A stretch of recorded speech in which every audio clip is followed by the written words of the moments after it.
Okay, I want to speak this week about Parshas HaChodesh. This week is Parshas Vayakal Pekudei, but it's also Parshas HaChodesh, the fourth of the four Parshias. We have Parshas Shkolim, which is before Rosh Chodesh Adar. We have Parshas Zachar before Purim, Parshas Para before Parshas HaChodesh, and Parshas HaChodesh. And I want to discuss a little bit the inyan of what we're doing with Parshas HaChodesh, and I want to be makir that some of the ideas that are behind this I learned from a shir that I heard from Rabbi Shapiro, Zecher Tzadik Livracha, after his passing. But I heard a shir from him that was very thought-provoking, and it kind of, I'm not going to say exactly what he said, but it kind of led to some of the thoughts here. But in any event, let's look at the Parshias. So Parshas HaChodesh is a little bit of a mysterious Parsha, because Parshas Shkolim, Ve'echad Ba'adar Mashmiyam Al HaShkolim, there was an announcement about Shkolim. Okay, we don't do it Ve'echad Ba'adar, we do it the Shabbos before. Parshas Zachar is Chiyuv D'Oraisa, and we learn out from the Yamim Ha'ela Nizkarim V'Nasim that we do Parshas Zachar before we do Purim. We do the Zechiras Ma'aseh Amalek before we do Mechiyasei. Parshas Para, there's an idea of a person being Metayer himself, a person purifying himself before Yantif. Parshas HaChodesh, it's a little bit curious. I mean, it does say HaChodesh Hazel Lechem Rosh Chodashim, but it doesn't say to announce it or to be zeicher it. It doesn't say lizkar or to do anything. When we refer to the months, we refer to Nisan. Echad b'Nisan is Rosh Hashanah for the Mayadim. But what's the kriya? What's the kriya satira? What are we accomplishing with the kriya? What's the kiyum of the kriya? And not just that, but there are some who will say that it's not just Parshas HaChodesh. I mean, it's before Pesach. Shleishim Yoyim Kaidem HaChag, Shoylim V'Darshim V'Hilchas HaChag, and it's really the whole, the Dinei HaPesach are in Parshas HaChodesh. But the emes is that if that was true, it would not be called Parshas HaChodesh, because Parshas Shkolim is not the first word in Parshas Shkolim. It's the teichad of what the point is. It's Mashmiyam Al HaShkolim, to talk about the Shkolim. Parshas Zachar is the first word in Parshas Zachar, but we don't call it Parshas Zachar because it's the first word. We call it Parshas Zachar because it's about remembering. That's the mitzvah, to remember. Parshas Para is not the first word, but the content of the kriya is about the para. And if the purpose of Parshas HaChodesh, Hagam, it does begin with HaChodesh Hazel Lechem, but if the purpose of the content was Pesach, so why wouldn't we call Parshas HaPesach? Why are we calling it Parshas HaChodesh? It's clear that there's something here in the fact that it's before Rosh Chodesh Nisan, and we want to be mazkir, a Kriyas HaTorah, for Parshas HaChodesh. Specifically for the din of Rosh Chodesh, for HaChodesh Hazel Lachem Rosh Chodashim Rishon Hu Lachem L'Chodshei Hashana, that we have this mitzvah that the Chodesh of Nisan is the first of the Chadashim, and along with that came the whole mitzvah of Rosh Chodesh, right? Kazera Eva Kadesh, the whole halacha that the Chachmei Yisrael are Mekadesh the Chodesh.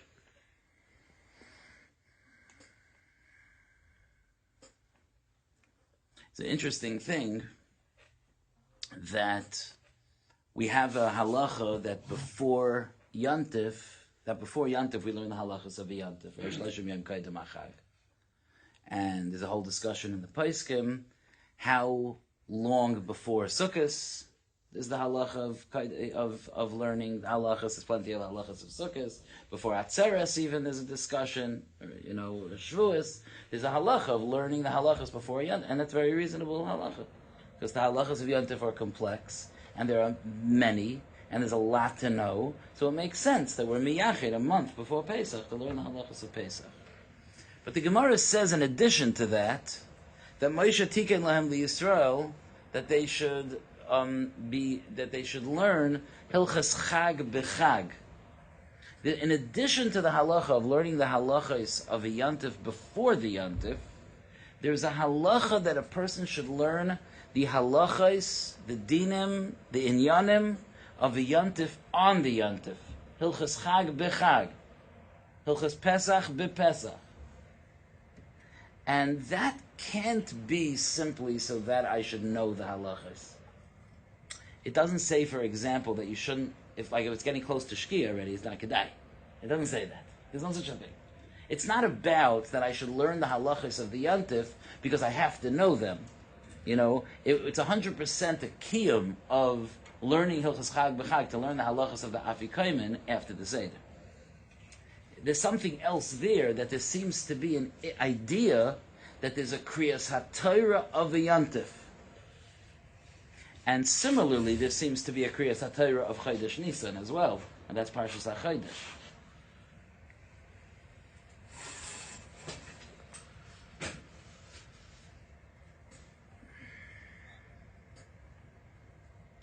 The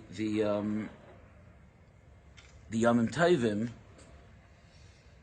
each one of them, each yantif, Shalosh Regalim, each one of them is a mayed. It's a encounter with HaKadosh Baruch Hu, a vad with HaKadosh Baruch Hu, and there's a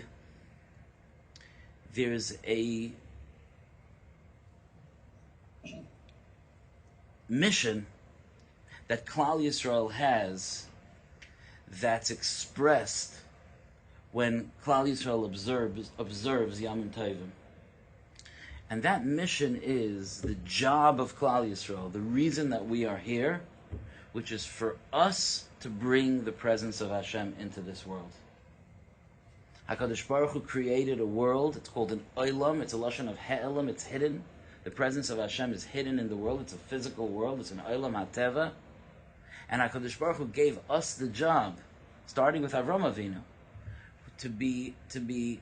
to announce to the world and to spread the of the presence of Hashem to every corner of the world.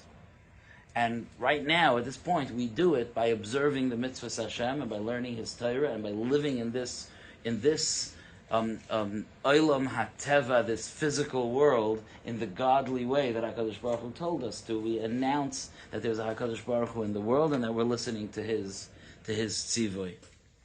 The reason I say that it's specific to Yantif is because of what the Gemara says in Be'ah, the difference between Shabbos and Yantif. Because while the Kedusha of Shabbos, the Gemara says, is Kviya V'Kaima, the Kedusha of Shabbos is a Kedusha that existed and exists without Klal Yisrael. HaKadosh Baruch Hu was Mevarech and Mekadesh Shabbos by Sheshis Yemei HaMaisa, before there was a Klal Yisrael. Yantif can't exist without a Klal Yisrael. And that's why on Yantif we say Mekadesh Yisrael V'Hazmanim. So even though perhaps one would say that the Kedusha of Yantif is not as chomer, it's not as profound, it's not as severe as the Kedusha of Shabbos, but there's something in Yantif that has a power that's greater in a certain sense than the Kedusha of Shabbos, and that is that it's something that comes milamata, it comes from down here. While Shabbos comes from HaKadosh Baruch Hu, Yantif comes from us. There are many, many, many nafkaminas in this.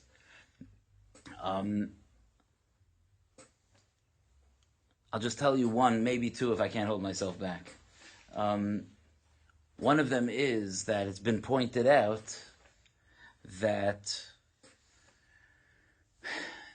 Yantif does not have a Malavi Yantif. Right? There's no din of Malavi Yantif. There's a din of Malavi Malka, of escorting the Shabbos out, but there's no din of being Malavi Yantif. On the other hand, Shabbos doesn't have Isru Shabbos. There's Isru Chag, where there's a certain Roshim of Kedusha that's left the day after Yantif, where there's no Tachnun and so on. There's a Roshim left. But on Sunday morning, we say Tachnun. There's no Roshim left. Even though the Kedusha of Shabbos is so much more powerful than the Kedusha of Yantif, But when Shabbos leaves, it leaves. When Yantif leaves, it leaves a Rishon. And the reason for that is because of the fact that it's not ours. Shabbos, and don't get me wrong, our ability to be Mekadesh the Yom Tovim comes from the Kedusha of Shabbos. Shabbos is Rishon L'Mikroi Kodesh. The capacity, the Kedusha that we draw from is from the fact that there's such a thing as Kedusha filling this world. But by Yom Tov, when a person is Kaina a Madrega by his own hand, when Klal Yisrael creates the Kedusha of Yom Tov, that remains with them. When it's given to them, so then when it's over, it's taken away. So that's why after Shabbos, we'll malava Shabbos away. But in a certain sense, Yom Tov never leaves. And a siman of that is that the day after Yom Tov, there's still a Roshim of Kedusha. Because Yom Tov is a kiyum of our mission that comes milamata, and it's a kinyan of ours. Mekadesh Yisrael v'hazmanim. We don't say Mekadesh Yisrael v'hashabbos. Just agav, there's a Chanukah Maimer in Pachad Yitzchak where Rav Hutner says that by European Yidden, the phrase, the phraseology in Yiddish for things was rooted in the instincts, the very holy instincts of Yidden. And sometimes, even if they didn't realize what they were saying and the way they expressed it, but there's what to learn from it. And he said, Yidden never said, we never say, says Aveka Yantif, Yantif is over. They would always say, says Tzugakum and Yantif, another Yantif has come along with us. Because Yantif doesn't go away. Yantif, each Yantif, we put in our knapsack and we take it with us. The kinyan of each Yantif comes with us. And it's possible, and again, the shirish of this thought also came from that shir, but it's possible that, the Gemara says in Chagiga and Daf Gimel, he doesn't quote this Gemara, but I think it's a very important nekuda. The Gemara darshans the pasuk that says, "Ma yafu pe'amayich bas nadiv," right? How beautiful are your bane olim bas nadiv. Ma yafu pe'amayich bane olim bas nadiv. How beautiful are your steps in shoes, daughter of the prince. What is that? What are the steps in shoes? Who's the daughter of the prince? So the Gemara says that it's talking about the walking to Aliyah L'Regel, walking to the Beis HaMikdash, V'yantif, and Bas Nadiv is Bita Shel Avram Avinu. Why he's called Nadiv, Rashi talks about there, but Bita Shel Avram Avinu. We are the daughter, Klal Yisrael, the nation of Israel is the daughter of Avram Avinu. We're Bas Nadiv. And how beautiful are the footsteps walking to the Beis HaMikdash. And it's so interesting that we focus not on the being by the Beis HaMikdash for Yantif, but we focus on the journey to the Beis HaMikdash, the steps taken to the Beis HaMikdash. Haloi Davaru. It doesn't say how beautiful are Klal Yisrael at Aliyah L'Regel. It's B'shah Shehem Oilim. It's Pa'amayich Bana Olim. It's the steps up. Right? The whole first mission in Chagiga, Yachalelech, Eni Yachalelech, Seif of Shalavim. It's all about the trek to the Aliyah L'Regel. And then you think about it. What are the three Yom Tovim called again? They're called the Shalish Regalim. Feet. And what does the pasuk say in Mishpatim? Shalish Pa'ame Regalenu. Pa'amim are also steps. So there's something about steps, feet, walking. And the reason is because the Yom Tovim are additional steps in the journey of Klal Yisrael in fulfilling its destiny. So when you have an event that itself is a expression of the journey of a nation, we focus in on the journey part.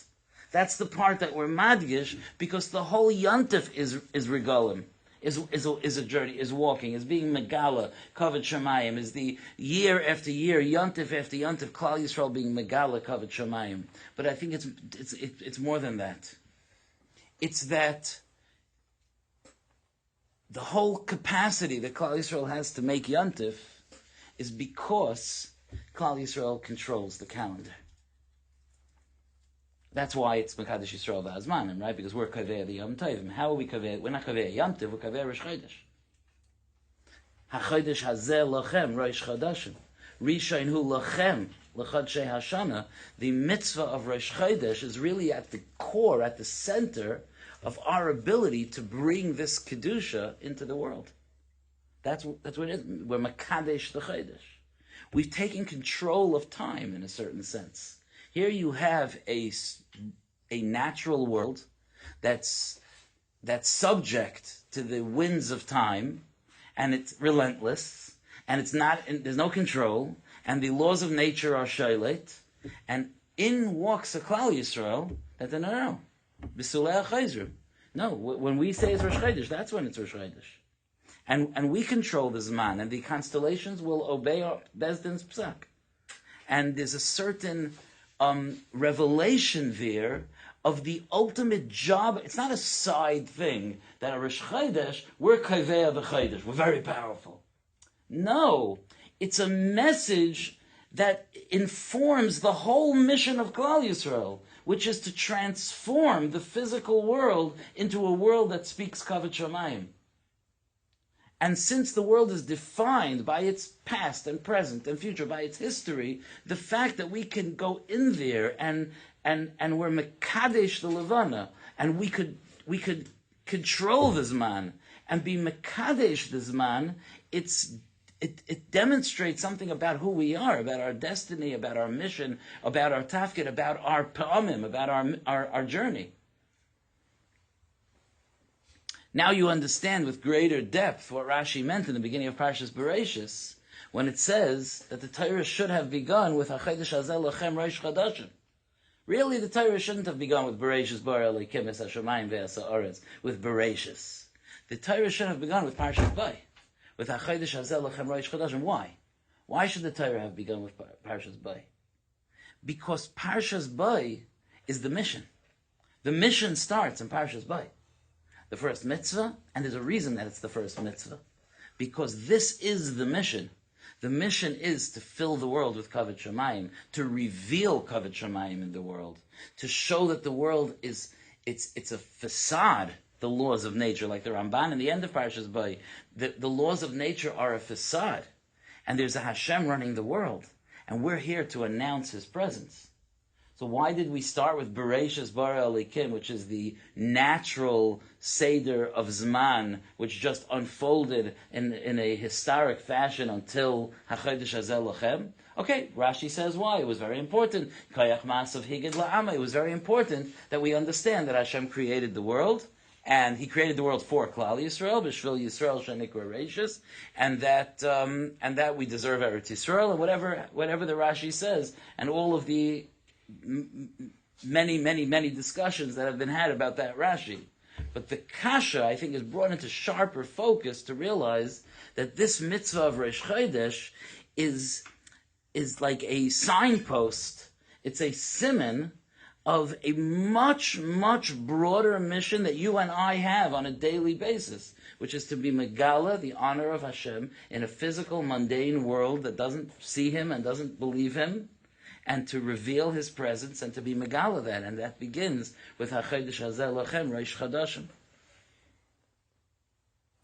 So I want to share a ha'ara that on Parshas Pekudei, and then I'll get back to the Kriyas HaTorah.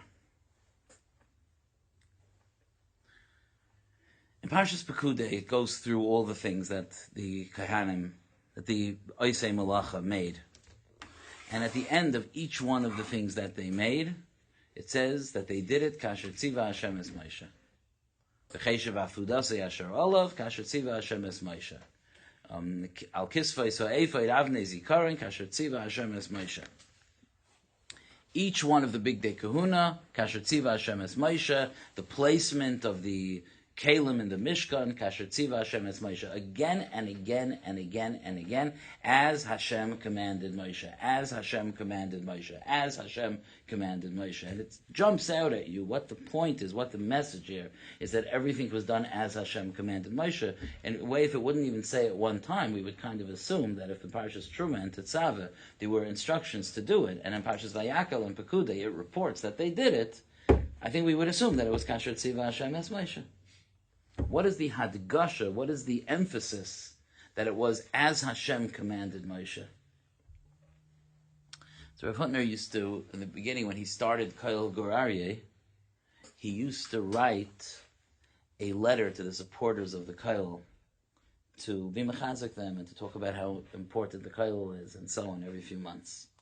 And when Chaim Berlin put out their book of like a century of Chaim Berlin, they reprinted the letters that he wrote. I don't even know if it's in the Igros Uksavim, but I saw it in there, like in the original way that it was sent out, in Lashon Kodesh, like written out in Lashon Kodesh and then translated into English. It's very beautiful. And he asks this question in one of those letters. And he says something that's very profound and like shook me a little bit. He says that, let's think about it. Hashem said to build a Mishkan. Why? V'shachanti b'seichem. So there should be a Hasharas Hashchina. V'asuli mikdash. V'shachanti b'seichem. So that we should experience that closeness and connection to Hashem.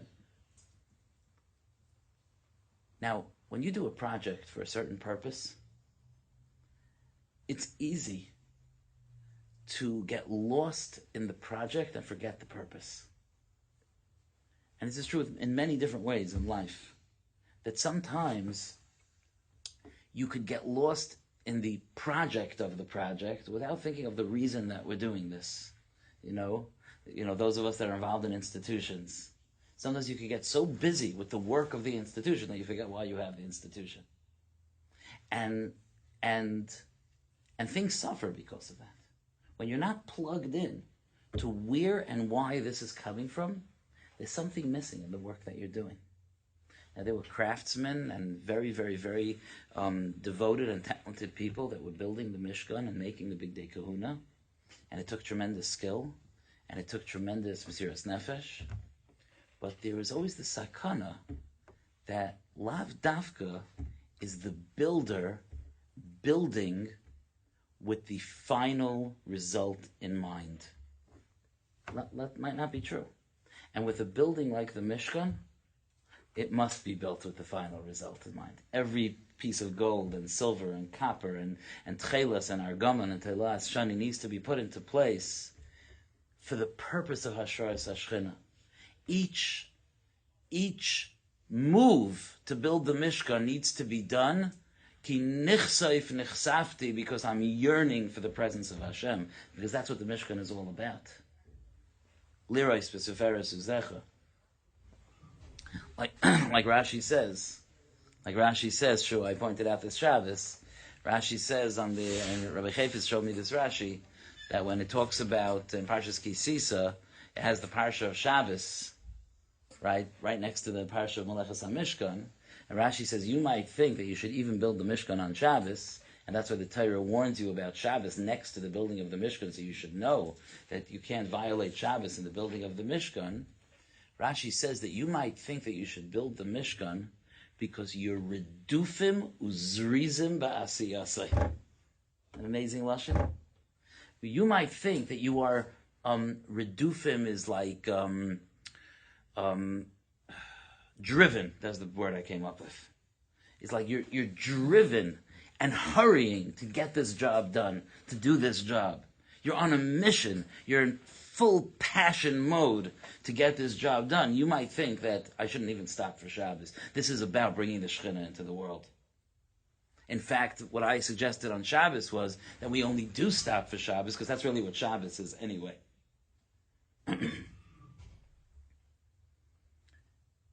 And that, Rav Hutner said, without all the explanation, but the core idea is what Rav Hutner said is Kasher Tziva Hashem Es Moshe. Of course they built it appropriately, but they never lost sight of the source of what they were doing. They weren't just contracted out to make a menorah, but they were doing it because this is what Hashem told Moshe, and for the purpose for which Hashem told Moshe. They stayed plugged into the source. Why we're doing this, what the kavanah is. And that's what I think the idea is of Hilchas Chag B'Chag. I think that Yontif is such an important piece of the journey of Klal Yisrael in revealing Kavod Shamayim, that we don't learn the inyanim of a yantif because maybe I won't know the halachas of matzah, so on Pesach I'm going to learn the halachas of matzah because it's a bit too late if you're learning the halachas once yantif comes. The idea is kasher tziva Hashem es Moshe. The idea is that when we serve Hashem, we plug in to the source of that mitzvah. And we do have many things like that the Kriyas HaTorah is about. We plug into the source of the mitzvah. Kasher tziva Hashem es Moshe. It's literally kasher tziva Hashem es Moshe. That's what we do every day of Yantif. And in this area in particular, we need to be cognizant of that because that's the whole avodah here. The whole avodah is to connect the world to HaKadosh Baruch Hu. So if the avodah of the yantif is to connect the world to HaKadosh Baruch Hu, we ourselves can only do the avodah of the yantif if we ourselves are connecting with HaKadosh Baruch Hu. Ka'asher tziva Hashem es Moshe. And that's what I think is going on with Parshas HaChodesh. That before we start that Rosh Chodesh, that's the beginning of this journey, the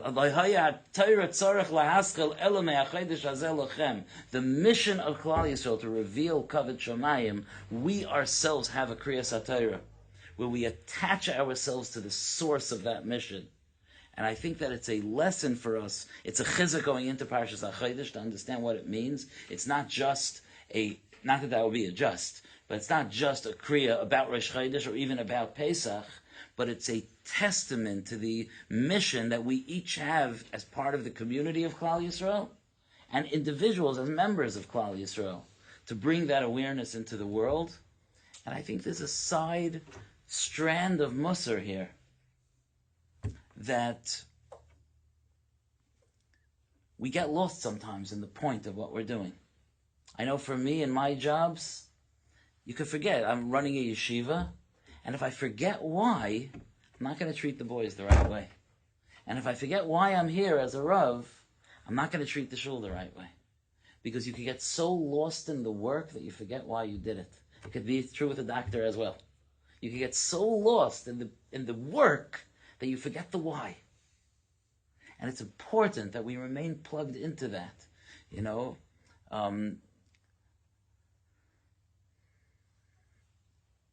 I was thinking of this mashal today. I can't resist saying it. I was thinking of this mashal today of a husband that's painting a beautiful picture for his wife because he feels so strongly, so strong love and hakaras hatov to her, and he's working very hard on this, and he's putting his whole kayach into it, making it a very, very, very, very, very beautiful picture. And she walks in the middle to ask him something. And he's like, could you leave me alone? I'm trying to make you a picture because of how much I love you and I have hakaras hatov. You lost it. You weren't plugged into Kasher Tziva Hashem as Moshe. I was reminiscing that I had once a knock on the door on a Friday night. Someone knocked on the door to tell me that his wife forgot to light Shabbos candles. You ever got such a knock? You gotten that? It will come. His wife forgot to light Shabbos candles. Okay. Bizman hazeh, where the wife turned on all the lights in the house and everything, it's not as chomer as it would have been in the times of Chazal, where the house was dark, plunged into darkness on a Friday night, right? You know, the dining room was lit up, as it's supposed to be. But I saw in his eyes, he was furious at her. She forgot to light Shabbos candles. Never mind the Chazal say we light Shabbos candles because of Shalom Bayis, to bring peace into the house. And I, in a very, very nice way, I tried to chazak him that don't ruin your Shalom Bayis because you're frustrated about a mitzvah. The Chazal were misaking for Shalom Bayis. That's not helpful. That's not a move in the right direction. And it's again an example where we lose sight sometimes of the why. We could hurt people's feelings. We could play with the halacha. We could lose a reverence for things because we're so focused on the what and we forget the why. And Parshas HaChodesh reminds us, Parshas Pekudei reminds us to stay aware and cognizant in every area of our Avodah of what brought us here, why we're here. HaKadosh Baruch Hu should help us to be able to stay electrified with our mission, Be'ezer Hashem. Shekayach.